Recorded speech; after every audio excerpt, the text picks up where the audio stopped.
एक कुशल सेनापति की भांति उन्होंने अपनी प्रतिभा का परिचय हर क्षेत्र में दिया।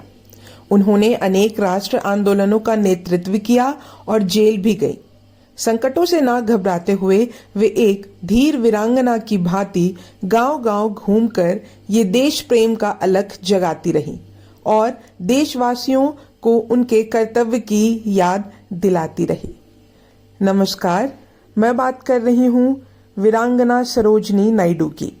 आज से एक नया भाग शुरू करने वाली हूँ। आशा करती हूँ कि आप लोगों को बहुत पसंद आएगा। तो आइए जानते हैं सरोजनी नायडू के बारे में। सरोजनी नायडू का जन्म 13 फरवरी 1869 को हुआ था। कोकिला, जिन्होंने अपनी कलातीत रचनाओं के साथ लाखों दिलों को छू लिया था। वह एक महान कवयित्री, स्वतंत्रता संग्राम सेनानी और एक कुशल राजनीतिज्ञ भी थी। वहीं उन्होंने भारतीय राष्ट्रीय कांग्रेस (INC) की पहली महिला प्रेसिडेंट भी बनाया गया था और वर्ष 1928 तक वे इस पद पर भी बनी रहीं। उन्हें नाइटिंगेल ऑफ इंडिया भी कहा जाता है। 1905 में आया the golden threshold Sarojini Naidu का पहला काव्य संग्रह था।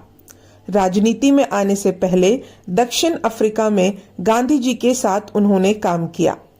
पहली भारतीय महिला जो कांग्रेस की अध्यक्ष बनी, देश की पहली महिला राज्यपाल भी थी। बचपन से ही अच्छी विद्यार्थी, तेलुगु, इंग्लिश, बंगाली का ज्ञान। 12 साल की उम्र में मद्रास यूनिवर्सिटी में मैट्रिक में टॉप।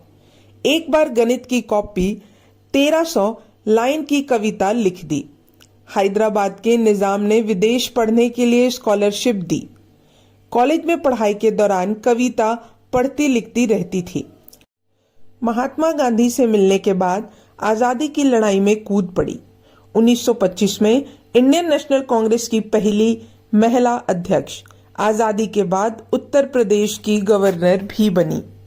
सरोजनी नायडू ने गांधी जी के अनेक सत्याग्रहों में भाग लिया और भारत छोड़ो आंदोलन में वे जेल भी गए।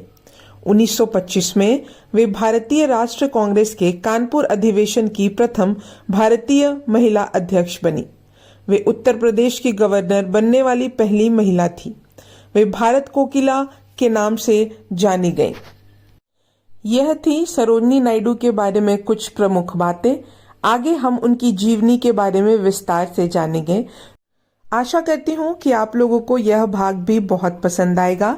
तो वीडियोस को पूरा देखिएगा और कमेंट में मुझे जरूर बताइएगा कि आप लोगों को ये सारी जानकारियाँ कैसी लग रही हैं। तो यह भाग को यहीं समाप्त करना चाहूंगी। तब तक के लिए धन्यवाद।